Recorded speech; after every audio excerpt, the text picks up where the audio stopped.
Guys,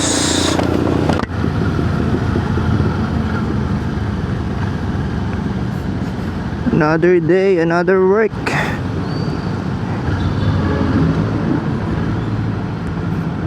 Hindi yata ako nasuot ng jacket. Ang init na tong jacket ko. Ngayon guys, pasok lang tayo sa trabaho ulit. Dahil tayo ay alipin ng salapi. Everyday routine. So ayun, pinatupad na yung 4 days work week. Dahil nga sa gera. Kaya lang, ang downside sa amin, ginawang 7 o'clock to 6 p.m. Pocha. So yun guys, off topic. Topic natin ngayon ay yung Z400. Kasi nag-upload tayo kahapon. So may nag-comment, nag-upload tayo nung topic natin kahapon na ba't marami nagbebenta ng Z400. So ayun yung topic natin ngayon. Bitin nga ba yung Z400? Nag-comment kasi si Bossing, bitin na daw sa power yung Z400 kaya marami daw nagbebenta. So at some point, totoo naman yun, bitin sa power Z4. Siyempre, ang daming available sa market natin from 400cc to 1000cc, di ba? So kung may pera ka, why not? Upgrade ka talaga. Kaya yun, sa mga reason talaga nabibitin niya sa power. Kaya yung iba nagbebenta agad ng Z4, tapos upgrade agad sila ng mas mataas na displacement. Pero pag-usapan natin kung bitin nga ba talaga sa power Z4.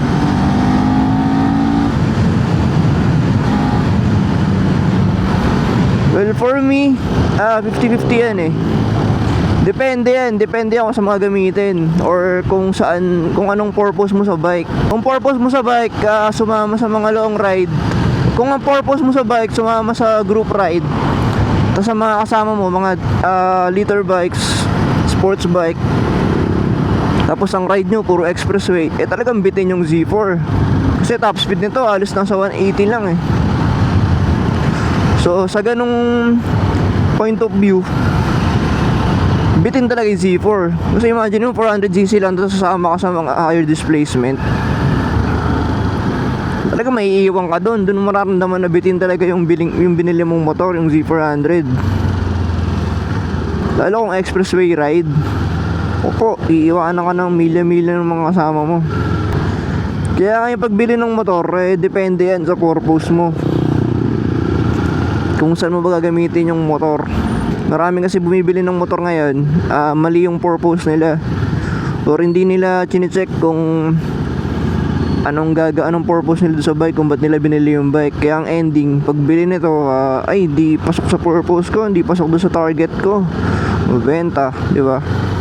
Suggestion ko sa inyo guys, mag-research muna kayo bago nyo bilhin yung motor nyo, kung pasok ba dun sa gagawin nyo, pasok ba dun sa lifestyle nyo, pasok ba dun sa purpose kung ba't kayo bibili ng big bike.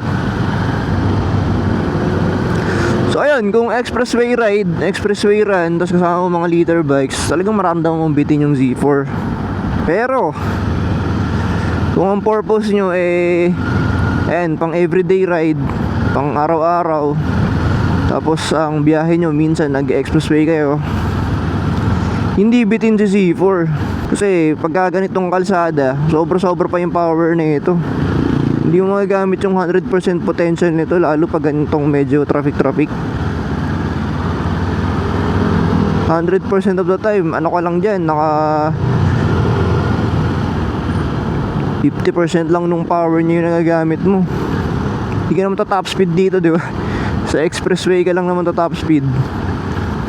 So ayun, kung ang paggamit mo ng big bike more on public road, tapos kailangan mo lang mag-expressway pa minsan-minsan, or commuter lang yung purpose mo sa Z400, hindi mo maramdaman na bitin yung power nito. Ako kasi yun yung purpose ko sa bike na to, yun yung use nito sa akin. Ayan, pang everyday pamasok. Tapos yun nga, pag gusto ko mag long ride, expressway, Tapos madalas lumuluwas-luwas din pag may kailangan na sigasuhin. So ayun, hindi ako nabibitin sa power niya. At saka di naman ako sumasama-sama na sa mga group ride. So ayun, dati kasi mahilig ako sumama sa mga group ride na ganun yung linggo-linggo may long ride, or linggo-linggo may breakfast ride kung tawagin ng mga riders. So yun, dati linggo-linggo kasama ako doon. Ayun talaga linggo-linggo, pag ito ginamit mo doon tapos kasama mga sports bike, talagang bitin ka. Kasi ako naka Z1000 ako noon nabitin ako So nag-try tayo ZX-10R, ayun, medyo paldo-paldo. Kaya lang ang problema doon, ang lakas sa gasolina ng mga ganong bikes. Isa pa nga palang nitong Z400, mga 400cc guys, hindi yan ginawa for expressway runs, no? Nakakapag expressway sila pero hindi yan ginawa talaga for expressway.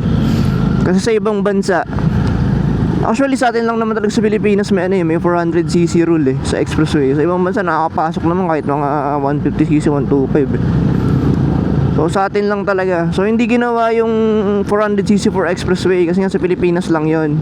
Ginawa po ang 400cc for twisty roads. Saka yun nga, for twisty road and for daily. Hindi siya ginawa para ihataw-hataw mo sa expressway. Hindi siya ginawa para i-top speed mo.